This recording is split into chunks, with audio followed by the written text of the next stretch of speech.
is GoldenEye making its triumphant return? And what are some of the best multiplayer games from the N64? We're talking about it today on this episode of the Blind Playthrough Podcast.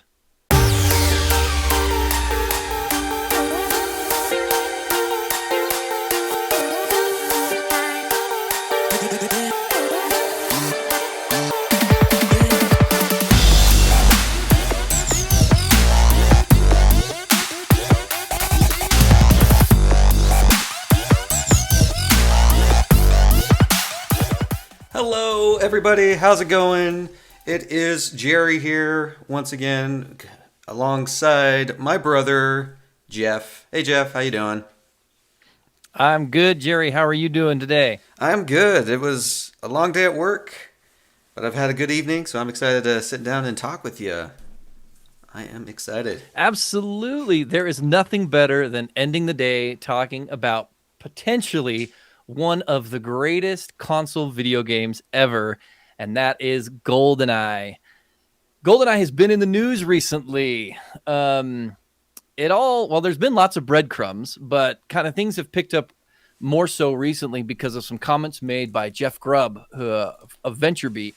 In one of his videos that he posted, he talked about how Microsoft was potentially going to be announcing the remastered re-release of the original GoldenEye game, and that it would be Microsoft that would announce it, implying that also Nintendo is going to be involved as well, meaning that game's going to be coming to the Switch, which I think is incredibly exciting. This game has so many memories for so many people, for us in particular, and I thought it would be a great opportunity to talk about the game, why it was so impactful, what it did right, what it did wrong, what was so addictive about the multiplayer, and what we are hoping to see in the remastered release coming up. So I guess let's kick it off to you first, Jerry. Okay. When GoldenEye released and we got it for the N64, what were your initial impressions, and what was it about the game that stood out to you as being different and game-changing? All right. Well, the big thing about GoldenEye for me was GoldenEye was, I think, the first Bond film I ever saw. So initially there was that attachment to it, just with the movie and James Bond and how cool he was. And just, it was one of the first first-person shooter games that I've ever played. I mean, of course, there were several other ones before then. You had like Doom and like Duke Nukem and stuff like that, but we didn't have like gaming computers or anything, so we never were able to play those types of games. So it was the first person shooter, and it was just kind of cool to having it like connect with the movie, and like you're going through the levels and you're like, oh yeah, I remember this part of the movie and this is what he did. And so it was kind of cool to like, for me to walk through the movie and like be James Bond and do the same stuff that you saw him do in the movie, which I thought was really cool. Plus it was just fun to, it's fun going through a level and just shooting and killing everybody and being a one-man army. It's fun. It's fun being James Bond, right? I mean, that's why everybody wants to do it. Yeah. But yeah, that was the initial part for me that I really liked about the game. And then as you play through the campaign, you realize there were these time trials, and if you completed the levels on the difficulty and in the amount of time that it said, you unlocked all of these cool cheat codes. And some were really silly, like there was a DK mode where you'd have this huge head and long arms that just kind of made the cutscenes and playing through the level really funny as you were fighting the enemies. There was like paintball mode, so all of your bullets were just paintballs, and you can just go and paint the town. A little pun there.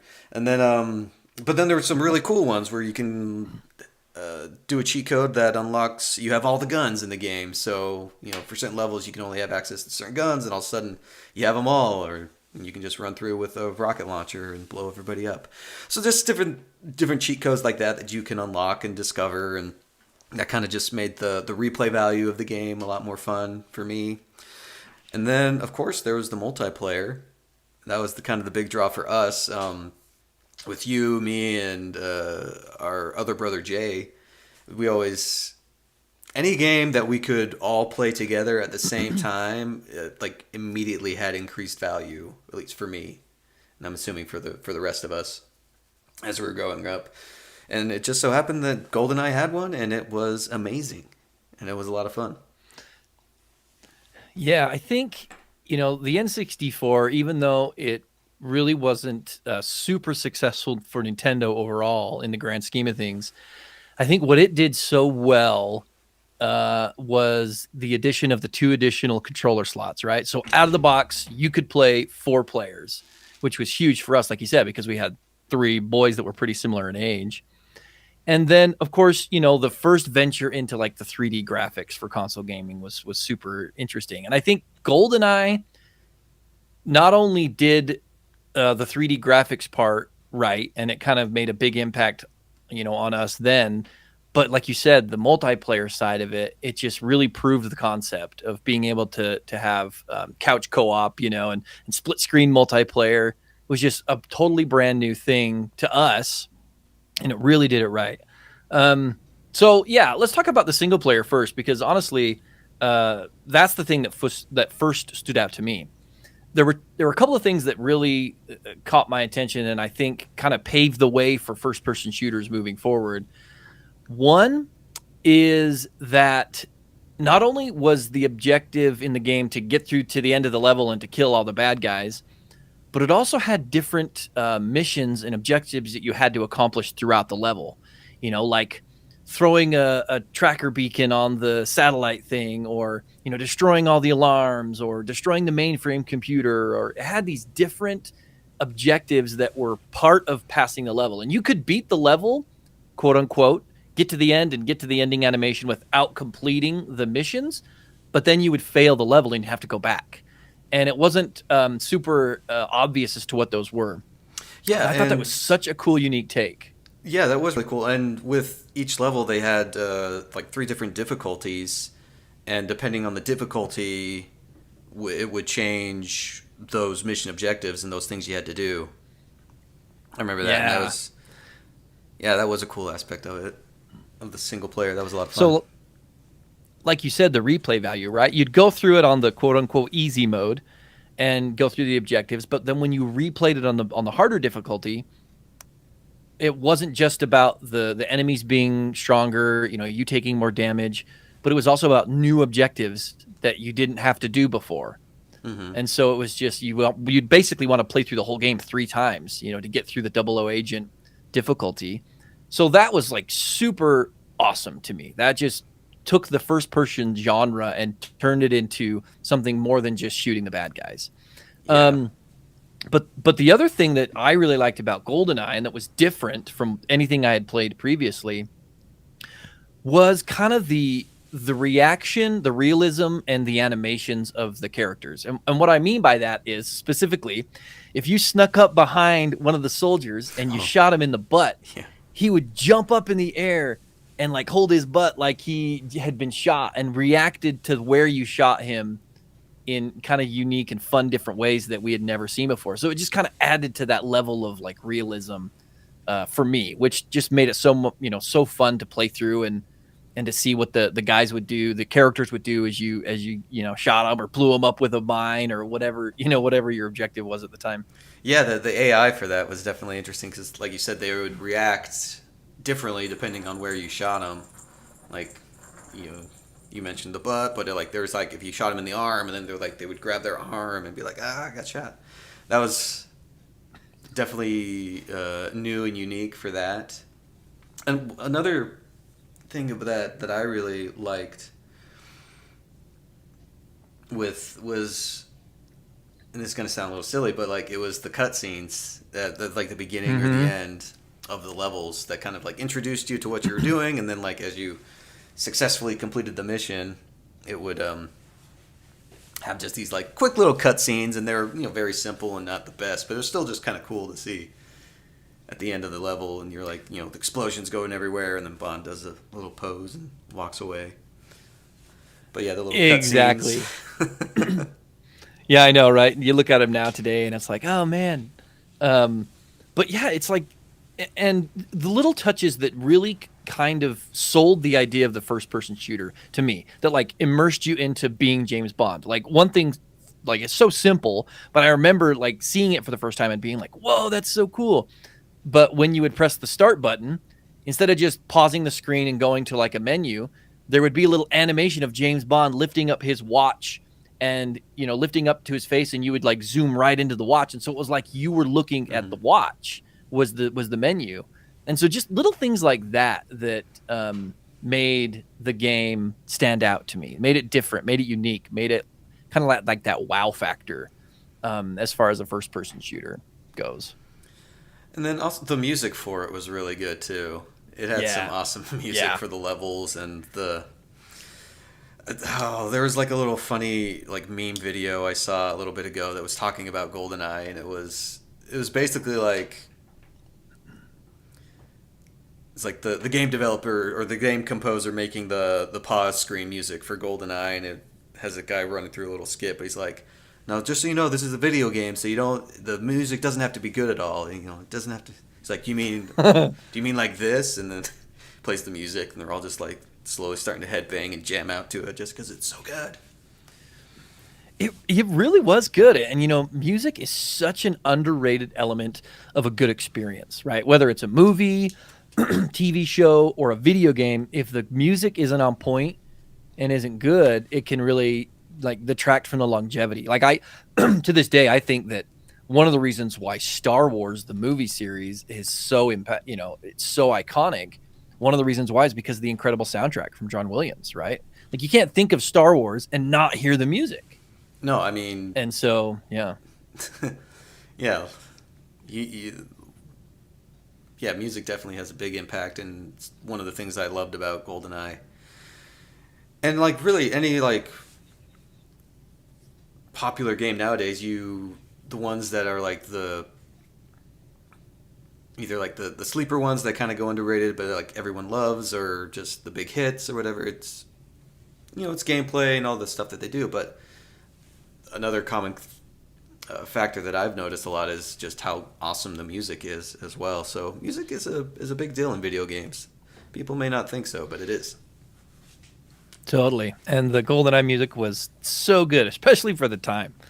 Um, yeah, super fantastic. So the single player obviously was great. We loved it.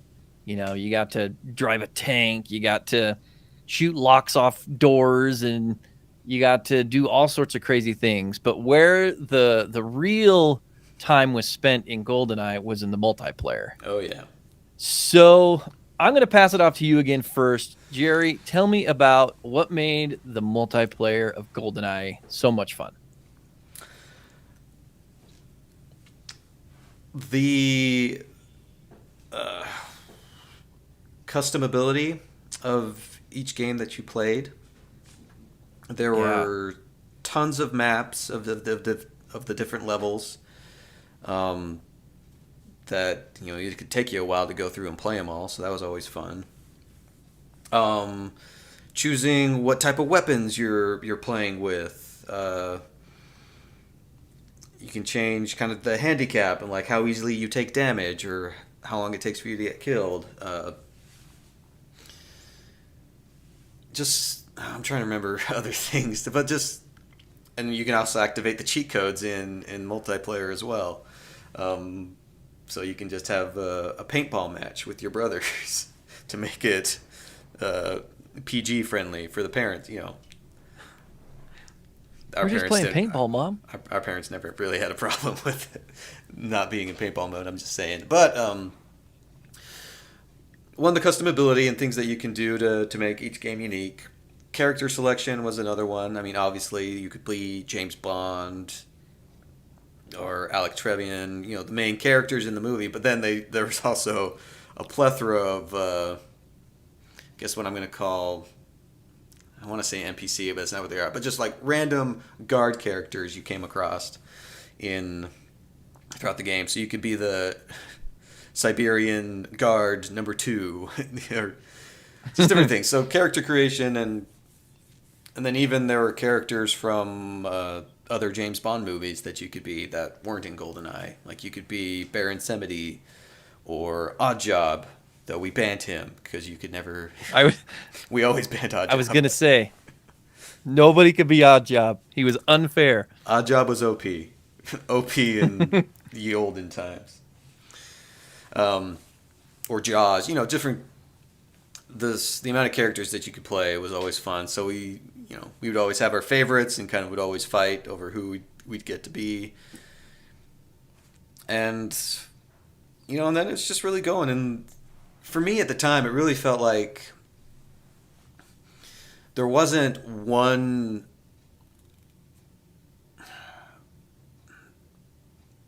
There wasn't one clear winner every time. There wasn't one of us that was clearly better than everybody else and would always win. When it came to GoldenEye, each of us would have our turns of whether we were winning or losing. And so it always made it fun. It's because, if you play a game a lot and there's always one person winning, it gets very boring or you don't want to play. But that was never the case with GoldenEye. Every one of us would have our chance of winning or doing the best. And so that was always a fun aspect for me is, in playing, I knew that it wasn't just going to get my butt kicked every time, that I would be able to win every now and then as well. Yeah, so Jerry, you mentioned characters, and I think that is kind of an underrated part of it, but who was your character? Who were you almost every time? For me, my go-to guy was Boris. Boris Grishenko. I am invincible. I'm invincible. So that was my go-to Boris. Character, and I always did very well with him. At least I thought I did. I was thinking about it. I don't think I was probably James Bond most of the time, wasn't I? You were either James Bond or Alec. Yeah. Sean Bean's character. Yeah. Yeah, for sure. Man, you touched on so many great points. And as I was thinking about what made it so fun, I mean, obviously the split screen, 4-player split screen was just so cool, right? It was so awesome. We could all play on one TV. Was like groundbreaking, right? Even if it was like, 10 frames a second when everybody's got an RPC 90 shooting at each other. No, it was, the machine guns were normally fine. It's when we introduced explosives is when it got tricky. Yeah, it got a little hairy with all of the remote mines and stuff. But yeah, I think honestly, well, a couple of things for me that really made it fun. That you think of now as kind of like standard, but I don't know if they really were at the time, especially for the genre. One, in multiplayer, you had a mini map, right? Like, it's so underrated, but if you are just jumping into the game, you just got to a new level, you don't know how to move around. It always made it so that you could kind of see where everybody was, and it made it so that you weren't just like running around, missing each other all the time, right? Like you could kind of get an idea of where things were. Yeah, and if I was right, it was kind of like really a radar kind of mini map, so you could see somebody if they were moving around, right? Yeah, something like that. I remember it being a little bit weird, but yeah, it was very rudimentary, but it gave you enough to like to just find each other so that there was always action, right? And I think honestly the level designs, for the most part, there were a few duds, but even the level designs were pretty dang good, like it just had enough, they were big enough that you weren't just constantly shooting each other, but they were small enough to where there was always some fun action going on, right? Mm-hmm. There were always there were like occasional like hidden tunnels or little secret spots too that you could always. The vents in the complex were always fun to jump into. The vents or like hidden doors that you could open up and go through like a back tunnel to get across to the other side of the map fairly quickly. Yeah. And of course, there was always like the favorite little spots, like sniper perches, if you will, where we would always try and go and post up. And you can hold them for a while, but eventually everyone will just kind of come on you and get you. Well, that's the other thing too. Like, and it's so funny because we think about it now, but at the time it's like they were doing a lot of this for the first time, really. At least from what we had experienced on console. Like there were some other games that I think had some elements of multiplayer at the time, but the weapon balancing, other than the explosives, but the weapon balancing was pretty dang good in the game. Like, you could get a clob and you could still have a good chance of taking somebody out that had, a AK-47 or a RCP-90 if you played it's like right. it just was. Yeah, exactly. Like they were balanced just enough that yes, there were some guns that had an advantage, but it wasn't like, oh, unless it was the golden gun. But it was like, oh, it's game over, right? Like he's gonna go up in his little sniper perch, and there's nothing we can do to get him out of there. Like it was really pretty well balanced. Which made, like you said, which kind of added to the everybody gets a turn aspect of it, right?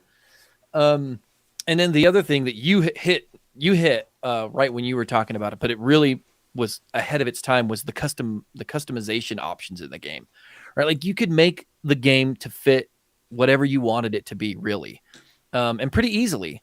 So that kind of brings me to the next discussion about the multiplayer.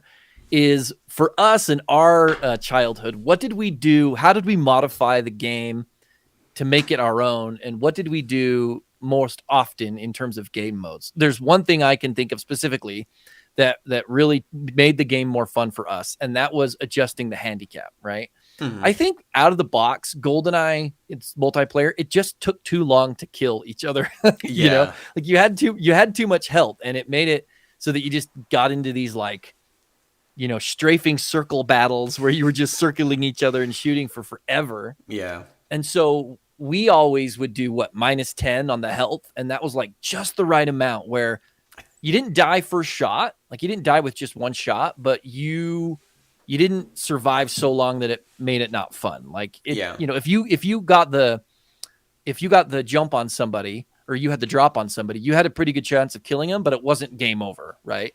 Like they could still rally and get out of the way and kill you. But we found that -10 health was like the sweet spot, for making the game more fun. Yeah, doing the handicap, which made it, you didn't take forever to kill.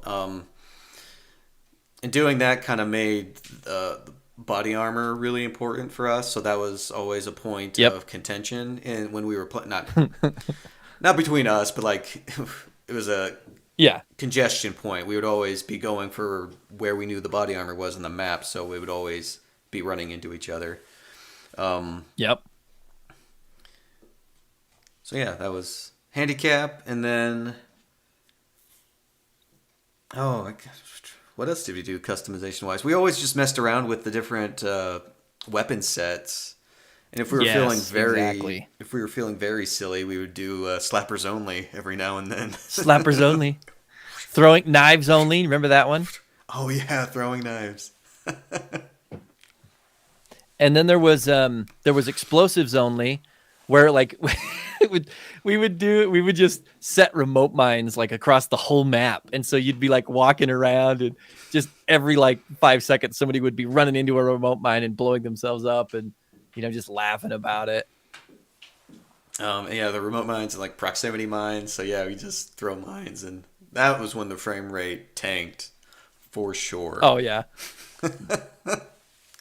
Oh yeah, and like you said, nobody could be Odd Job, because it just was unfair. It was too hard to hit because of the single stick nature of the controls. It was just too hard to lean down and get them. So you wanted it to be right on your your horizontal plane. But what else? We did. Oh, go ahead. No, you go finish your thought, and then I'll jump in with mine. It's kind of a sidetrack thing a little bit, but got it. Well, I was going to say that, and I think everybody tried to do this, but it's also what made the game kind of fun, in my opinion. We would try to make it a rule that you can't watch the other person's screen, right? Like no screen watching. You can't watch the other person's screen. Yeah, no screen sniping. But every once in a while you just get a little quick glance and see exactly where somebody was, and so you get the drop on them. But that's kind of what made the game fun, right? Is you had that little, that anticipation of, I know where they are. They're coming. I gotta go around. It was like in the complex when you had that upper room, where you could go and get like the grenade launcher or whatever that was that was up there, and you kind of could see from multiple different vantage points. It was kind of, you'd be up there sniping, and you're like, oh, where? I don't see him. And then you'd get a little glance of somebody going down that yellow corridor where the body armor is, and you're like, oh, they're coming. So you just run down the hall and shoot your grenade launcher. Blind fire down there, yeah. Yep. It was hard not to get. It made it fun. It was hard not to get. And then, like, we would have that rule, and then every now and then one of us would be doing that, and if nobody was suspecting, we'd just keep quiet. It's like, oh, I'm not doing a thing. I'm just really good at getting all the kills. I have this memory of us playing, and speaking of that, and we would just be like getting picked off one by one, and it's like, who's killing me? Who did that? And our older brother Jay would just be over there in his little corners going, his little laugh that he would do to himself, yeah. Yeah. Like evil chuckle. Yeah.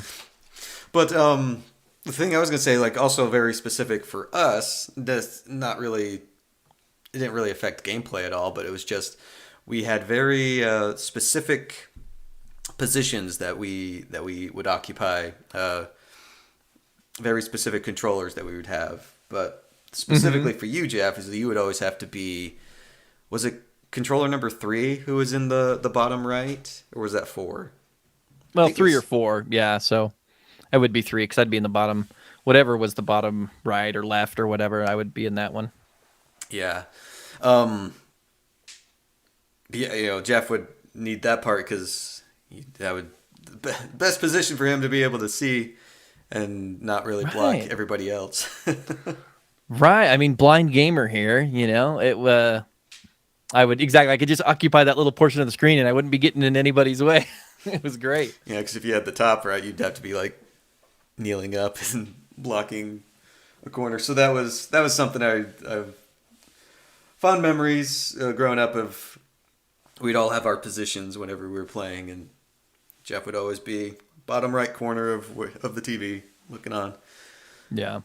It was pretty fun. Yeah, GoldenEye, so many memories, super great game. I'm really interested to see what comes of these rumors. I think there's been lots of smoke to this fire. I think GoldenEye originally, there was like an Xbox, arcade release of the game, I believe. Maybe not. But I know that the game has tried to come back several times, and part of its issue was that kind of the rights to the game existed all over the place, right? Like, obviously, Rare made the game, which was owned, or which made games for Nintendo at the time, and so Nintendo had some rights, Rare has rights, then Microsoft bought Rare, so now Microsoft has rights, and then, of course, MGM, the owner of the James Bond film licenses, they also had a say. So it just was really, really difficult for this particular version of the game to ever, be re-released in what we would typically think of today as like a remaster. Oh yeah, there's a lot of there lot was, of red tape however, to go through, for sure.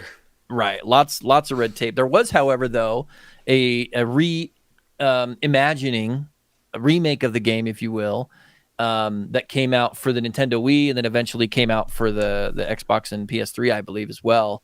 But it was a remake of GoldenEye, right? And they basically, instead of having Pierce Brosnan as the James Bond character, they used Daniel Craig, who was James Bond at the time, and they retold the story of GoldenEye, which to me, that was the strongest part of the re-release of the game, was the single player campaign.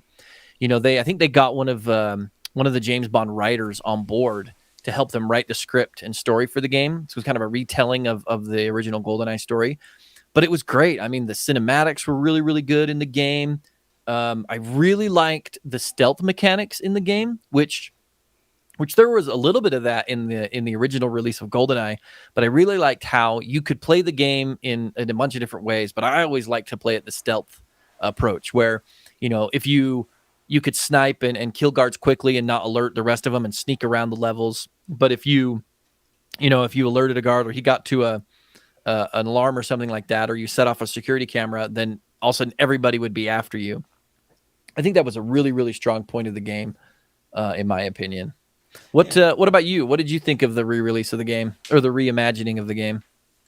I liked it. I know through the single player, I didn't play a whole lot through that, so I don't remember much. I know for me, I was initially turned off by the I guess the changes that they made. I mean, there's still the GoldenEye Mm-hmm. story, but like the levels were different and like how things played out were different, and so it's the same overall story Yeah. of like, oh, there's this GoldenEye satellite weapon that's going to be used by this terrorist to destroy London, but the way that you got there was different, and I mean, it wasn't bad or anything, but I know for me personally, I was just kind of like turned off by it because when I hear GoldenEye video game, kind of just want that same experience I had before. But I did play a ton of the Yeah. multiplayer, and I liked it for the most part. There were some issues with it for sure. But I mean, I played it and I liked it. It was fun. The guns were fun. Going through the map. I know for the Wii, we played it on the Wii, and I know a lot of people hated it, but I didn't mind too much, and I got fairly good with the motion control aiming, Yeah. it's kind of an interesting little gimmick. Um, and it definitely took some getting used to in order to be accurate and use it fairly well. But I enjoyed it and played that a lot. But yeah, those are kind of like Yeah, my I think initial the thoughts with the game, and I actually never finished the campaign, so I can't even tell you. I well, think I got up to one point where shame on you, Jerry. you met Zarkovsky, and then at that point I kind of stopped playing and focused on the multiplayer. Oh man, shame on you. Yeah. No, it was good. It did. The single player was definitely the strength of the game. I think it did a really really good job. The multiplayer was fun, like you said. But I think it did have a couple of. I mean, it's so hard to live up to the like everybody's expectations of the original, right? Um, and obviously, this multiplayer was kind of more of your traditional like team deathmatch. I think it was what 8v8 or something like that. Hmm. So a lot more players, levels were a little bit bigger. It was a lot of fun. I think there were a couple of things that, and this might have just been the net code, or the kind of what Nintendo was using at the time for their online servers. But like it always like without fail, it was so common in the game to have both you and the person that you were shooting die at the same time. Like it happened Yeah. all the time. And so it just kind of got old. You're like, really? So that was a little bit annoying of the game. But there was one mode of the game that I really did like, and that I didn't really see it much before then, um, but I've seen it since, and it was the idea of the hero mode. Do you remember that mode where you would be playing the game, and then at a certain point throughout the match, somebody would become like a famous James Bond character, and they would almost be like a super character where they'd have different ability, they'd have like stronger health or like different abilities that made them harder to kill. And so it was like everybody's job, and then the where that person was located on the map, became super apparent even on screen, like with an on screen indicator. And so everybody would go after the hero, which I thought was really fun, really unique I don't for the game. I don't remember that play mode. I don't think you and I played it much, but it together. Yeah. But I played it by myself and thought it was pretty fun. I I wish I would have been able to play more of the local 4-player split screen mode of the game. Um, I think that would have been a lot of fun. But it was a good attempt. I think it did okay. I don't think it did as well as they thought, but it was really pretty cool. But I Yeah, am excited for the release of the new, a remaster of the original for sure. I am too. I know with how a lot of first person shooter multiplayer games, like Call of Duty and stuff like that, and the things that they're doing now are pretty cool. So I'm excited to what they will bring for GoldenEye. Hopefully they will learn from the little bit of the mistakes of the last quote unquote the last remake that they did on the Wii. There were some Well, issues, but it'll be this is going to be really interesting to see what they do, right? Because when we initially started getting some rumblings of this happening, um, Nintendo a little while ago had filed some sort of motion to have the game unbanned in Germany, because I think the game was banned in Germany, or something like that. They were making moves to like basically it looked like they were trying to do something with the IP, right? And when Nintendo released their expansion pack for their online service, where they started to include N64 games, everybody's initial reaction was, "Oh, I hope they could, I hope they could bring back the original GoldenEye." And so when I first started hearing these rumors, I thought, okay, they're going to bring it back as a Nintendo 64 original as part of that service. But then the more and more that I hear the rumors, I think what they're going to do is basically release the original game, but basically redo a lot of the texture work and just make it better for HD televisions today. I think they're going to basically do a remaster, an HD remaster of the game. I don't think it's going to be a remake. It'll be interesting to see how they handle the controls. There's got to be some kind of adaptation or work done from the original controls, because obviously on the N64 it was a single stick controller. Yeah. And so all of the strafing and look up and down was handled by the C buttons. And so strafing was very useful, but in terms of looking anywhere else besides like straight, parallel to where your head was like kind of, ridiculous. It was really cumbersome to do. And so if they can map the look and the strafe to the right stick and make it a little bit more fluid and quicker, more responsive than the original game was, it'll be interesting to see if they do that and how it will affect the game overall. Yeah, I think. Well, just thinking of like the map levels of the campaign, and just kind of thinking of what they would look like in kind of like HD. Like, I know off the top of my head, I'm thinking of what they did with Zelda or Ocarina of Time and like Majora's Mask, and what they look like with their HD versions and how awesome they look. Kind of gets me excited because those maps were cool. And I think they would translate very well to, the graphic capabilities of today. And then plus just what they could do with all the guns too. As far as the sounds of each gun and the look and feel of them. I think they can do a good job with kind of remastering everything. It'll be really interesting to see what they do. I think honestly, if you're looking at the game and, kind of answering the question of does it still hold up today, I think the biggest area where it falls short, unless you're playing on an N64 controller, is just the gunplay and the controls in general, right? I think that's the biggest area that it shows its age. I think a lot of the other areas still hold up, but the gunplay is the area where it kind of lacks. And so it's like, I mean, yes, that's part of its original character, and so it's kind of like you're caught between a rock and a hard place of, okay, do we improve this and kind of revamp it, basically kind of changing the whole experience? Or do we try to take what was there originally and just modify it slightly to fit a more modern feel? Like, obviously the look and the strafing was a big one. And then the other thing that, is really dated now is the direct aiming, right? So like if you held the R button, the R bumper, you would pull up this little, red target, and you could move, this reticle, and you could free aim your gun, right? But there was like no, even for a sniper, there was no like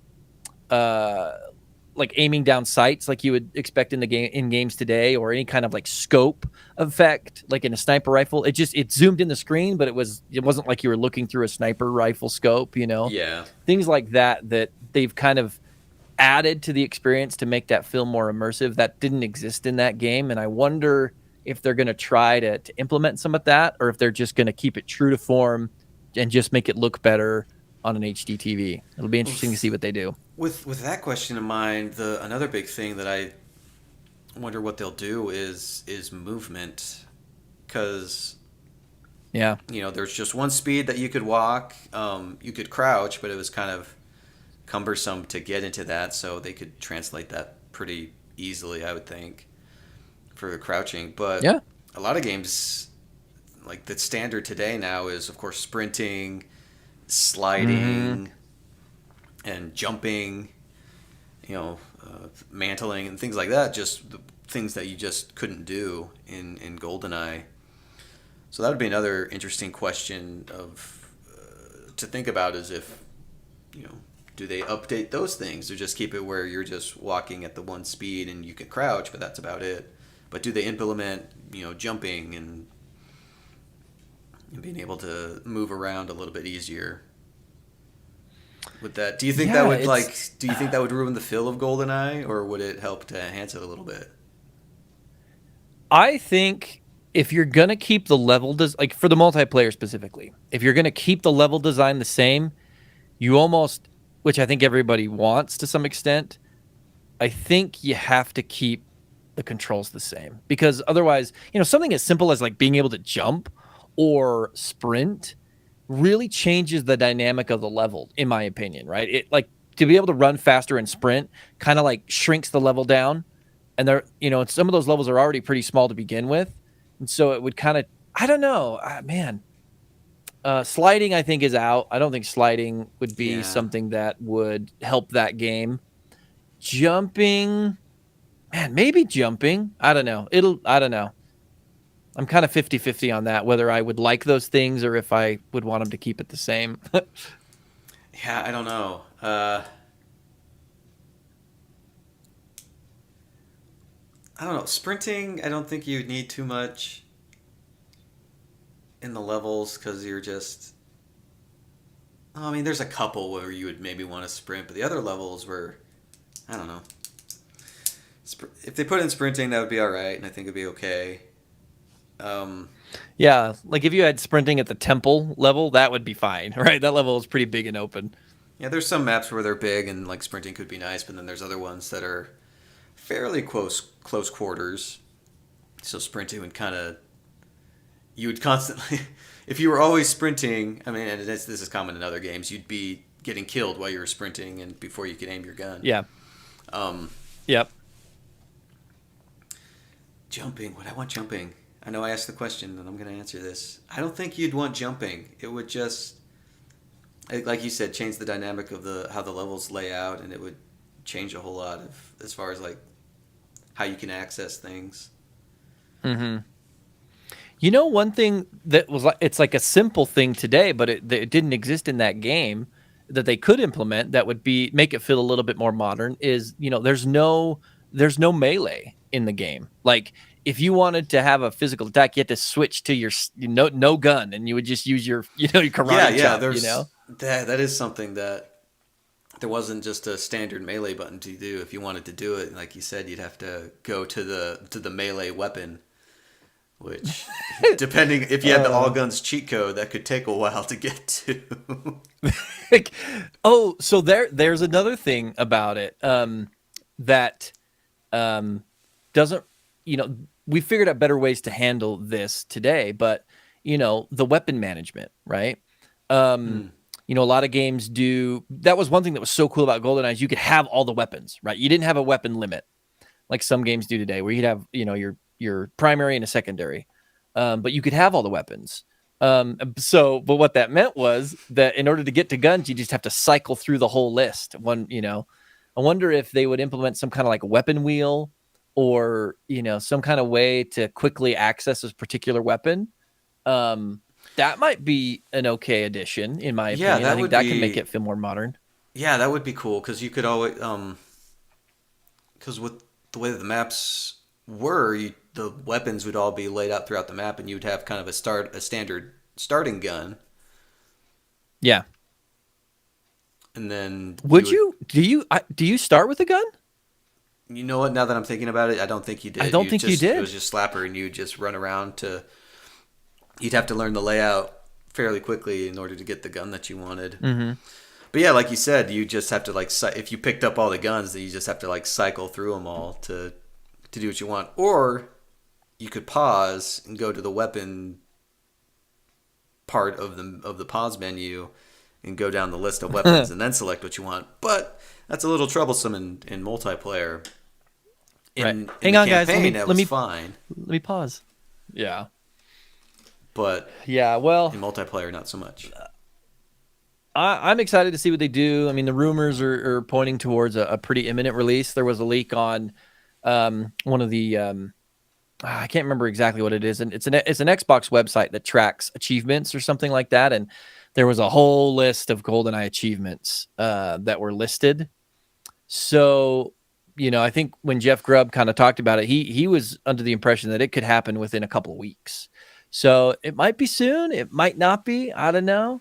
But I definitely think, I'm in favor of, from a Nintendo perspective, of getting a standalone game that's an HD upscale or kind of remaster of the game, as opposed to just getting the original on the N64.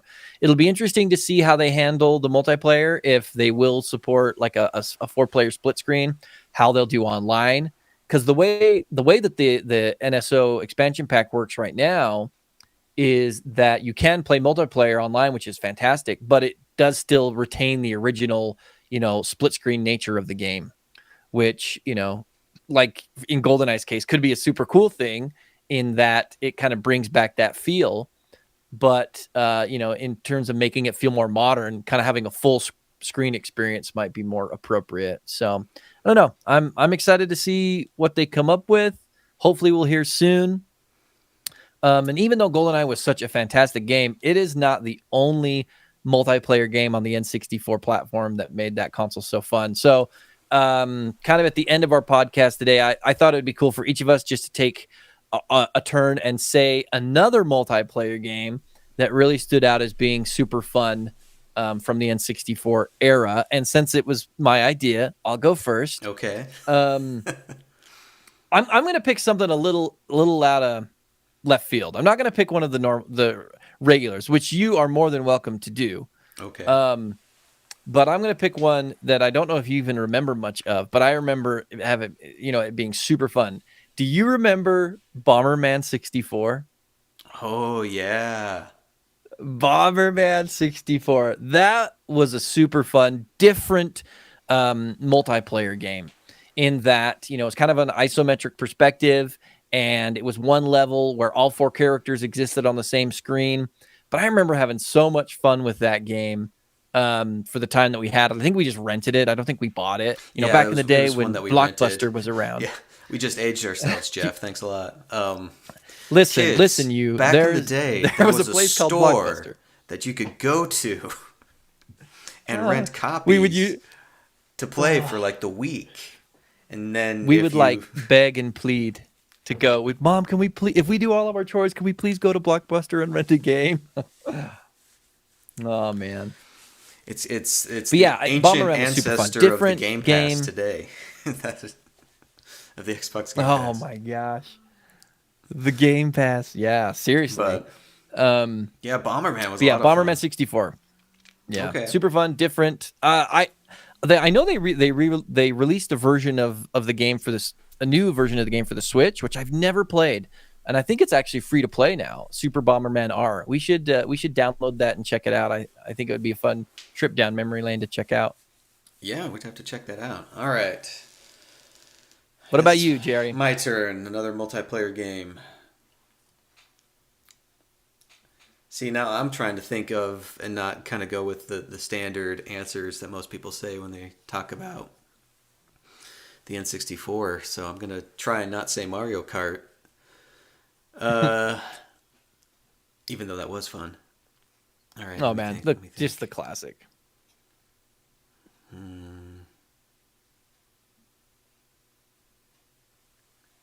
You could go with another rare racing game that was also super fun in multiplayer.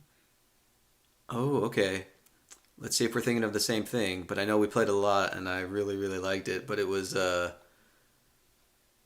was it called Wave Race or Wave Rider? What was it? Wave Race. And you were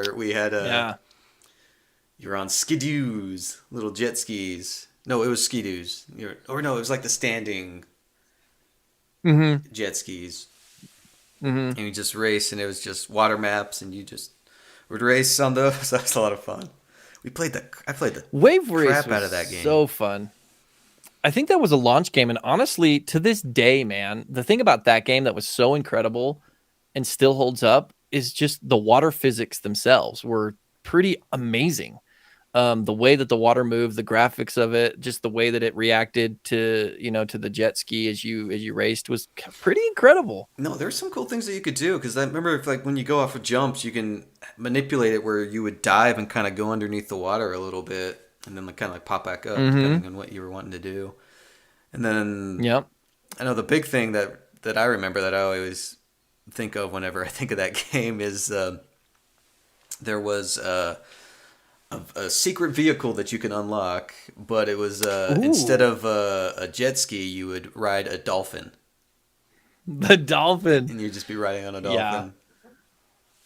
I don't even Yeah. remember the trick. It was like you'd have to go off a jump and get a certain score with a trick or something like that. And it was like in the free it was like in the free mode where you could unlock it. But yeah, you would end up Hmm. just riding this dolphin and jumping off jumps and stuff.